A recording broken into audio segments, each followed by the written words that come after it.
네, 여러분 안녕하세요. 이삭의 샘 김이상 목사입니다. 오늘은 욥기 19장 13절부터 있는 말씀입니다. 그가 내 가족을 내게서 멀리 떠나가게 하시니 나를 아는 이들마다 낯선 사람이 되어버렸다. 친척들도 나를 버렸으며 가까운 친구들도 나를 잊었다. 내 집에 머무르는 나그네와 내 여종들까지도 나를 낯선 사람으로 대하니 그들의 눈에 나는 완전히 낯선 사람이 되고 말았다. 종을 불러도 대답조차 안 하니 내가 그에게 애걸하는 신세가 되었고 아내조차 내가 살아 숨쉬는 것을 싫어하고 친형제들도 나를 역겨워한다. 어린 것들까지도 나를 무시하며 내가 일어나기만 하면 나를 구박한다. 친한 친구도 모두 나를 꺼리며 내가 사랑하던 이들도 내게서 등을 돌린다. 나는 피골이 상접하여 뼈만 앙상하게 드러나고 잇몸으로 겨우 연명하는 신세가 되었다. 너희는 내 친구들이니 나를 너무 구박하지 말고 불쌍히 여겨다오. 하나님이 손으로 나를 치셨는데 어찌하여 너희마저 마치 하나님이라도 된 듯이 나를 핍박하느냐. 내 몸이 이 꼴인데도 아직도 성에 차지 않느냐. 아, 누가 있어 내가 하는 말을 듣고 기억하여 주었으면, 누가 있어 내가 하는 말을 비망록에 기록하여 주었으면, 누가 있어 내가 한 말이 영원히 남도록 바위에 글을 새겨 주었으면. 그러나 나는 확신한다. 내 구원자가 살아 계신다. 나를 돌보시는 그가 땅 위에 우뚝 서실 날이 반드시 오고야 말 것이다. 아멘. 오늘 19장은 다시 욥이 자기의 목소리로 이야기를 하는 그러한 장면입니다. 참 빌다시 어제 말씀에서는 굉장히 심한 말들을 많이 했지요. 그러게요. 친구라고 하는 사람들이 와서 참 독한 말을 많이 했습니다.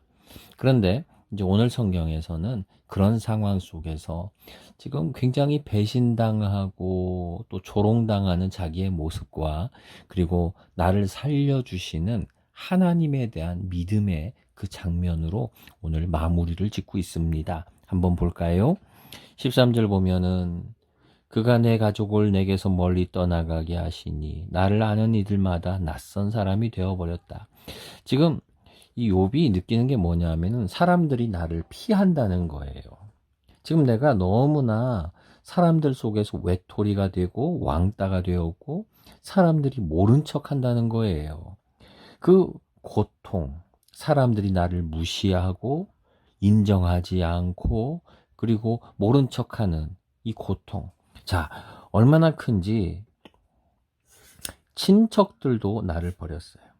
물론 위에 내 가족을 내게서 멀리 떠나가고 가까운 친구들도 나를 잊어버렸어요. 그리고 내 집에 머무르는 나그네. 지금 욥이 손님들을 접대한 거지요. 손님들을 접대했는데 그렇게 했던 이 나그네조차도 욥의 은혜를 입었던 사람들까지도 또 여종들까지도 나를 낯선 사람으로 대하니. 욥이 월급을 주는 사람들이었잖아요. 그때는 꿈벅꿈벅 죽었어요. 말 들어줬어요. 근데 지금은 낯선 사람으로 대해요. 모른 척 한다는 거죠. 그들의 눈에 나는 완전히 낯선 사람이 되고 말았다. 종을 불렀는데 대답조차 안 해요. 지금 시킬 일이 있어서 불러요. 근데 들은 척, 만척 한다는 거지요. 내가 그에게 애걸하는 신세가 되었고 좀 제발 이것 좀 해줘 하고 말한다는 거죠. 아내조차도 내가 살아 숨쉬는 것을 싫어하고 참 가까이 있는 가족들마저 아내마저 남편마저 이렇게 하면 너무 고통스럽지요. 친형제들도 나를 역겨워한다. 온몸에서 냄새가 나요. 역겨워해. 어린 것들까지도 나를 무시하며, 그러니까 이웃들에 있는 어린 애들이죠. 어린 것들, 나보다 젊은 것들이 나를 무시하고 일어나기만 하면 나를 구박한다. 아이고 그냥 냄새 나는 사람 같다고 막 놀리는 거죠. 친한 친구도 모두 나를 꺼리며 내가 사랑하던 이들도 내게서 등을 돌리는구나. 자, 그래서 어떻게 됩니까? 나는 피골이 상접했고 먹을 수가 없는 거지요. 뼈만 앙상하고 잇몸으로 얼마나 아픈지 이빨이 다 빠졌어요. 잇몸으로 겨우 연명하는 신세가 되었다. 그러면서 이제 부탁하는 거예요. 친구들한테. 지금 옆에 앉아있는 3명의 친구에게 너희는 내 친구들이니 나를 불쌍히 여겨다오. 지금 친구들한테 간구하는 거예요. 좀 나를 좀 긍휼히 여겨줘. 여러분, 긍휼히 여긴다는 거, 공감한다는 거 얼마나 소중합니까? 부탁하는 거예요. 나를 이렇게 공격하지 말고 나를 좀 불쌍히 여겨주면 안 될까? 얘기를 하는 거죠. 내 몸이 이 꼴이 됐는데도 아직도 성에 차지 않느냐? 내가 이렇게 아프고 무시당하는데도 아직도 부족해? 더 그렇게 나를 조롱해야 되겠어? 이렇게 말하는 거죠. 그러면서 욥이 좀 누가 있으면 좋겠다. 내 말을 듣고 기억해주는 누가 있으면 좋겠다. 누가 있으면 좋겠다. 내가 하는 말을 기록해줄 사람. 아무도 이제 기억해주지 않아요. 잊혀진 사람이 되고 있어요. 근데 나를 기억해줄 사람이 있으면 좋겠다. 누가 있어서 내가 한 말이 영원히 남도록 바위에 글을 새겨 주었으면 좋겠다. 내 말과 내 생각과 이젠 아무것도 남지 않겠지? 그런데 내 말이라도 좀 기억해주고 남겨주는 사람이 있으면 좋겠다. 얘기하는 거예요. 왜요? 친구들도 지금 나를 기억해주지 않아요. 여종들도, 남종도, 나의 접대를 받았던 나그네도 다 모른 척하고 심지어 아내까지도 모른 척하는 거예요. 이런 상황이 아무도 그 누가 되어주질 않는 거죠.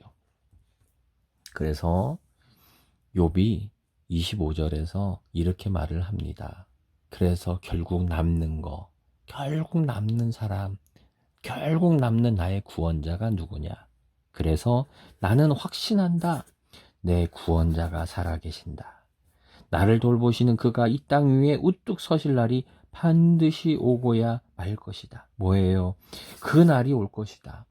나를 다시 회복시켜 주시고 나를 구원해 주실 그 날이 반드시 올 것이다. 뭡니까? 강한 확신이죠. 그리고 믿음이에요. 그 날이 올 것이다. 여러분, 우리가 사람을 누구를 의지하겠습니까? 아무도 의지할 수가 없어요. 아무도 나를 기억해 주지 않아요. 아무도 나를 도와주지 않아요. 그런데 그러한 때에 이 확신, 여러분 이 욥과 같은 확신이 우리 가운데 있기를 원합니다. 나는 확신한다. 내 구원자가 살아계신다. 여러분, 우리의 구원자가 살아계신 것을 믿습니다. 우리의 문제를 해결해 주시는 바로 그 구원자, 내 아픈 마음을, 우리의 아프고 힘든 상황을, 나의 병든 몸을 치료해 주실, 내가 지금 이 수렁에 빠진 것 같고 진흙탕에 빠진 것 같은 이 상황에서 나를 건져 올려주실 그 구원자가 살아계시고, 그리고 우뚝 내 앞에 서실 그 날이 반드시 오는 것을 믿습니다. 오늘 욥은 이 고백을 여러분의 입술로 한번 고백해 보십시오. 나의 구원자가 계신 걸 믿습니다. 그리고 우뚝 서실 내 앞에 오실 그 날을 나는 반드시 믿습니다 라고 하며 고백하는 우리의 입술 되기를 소망합니다. 기도하겠습니다.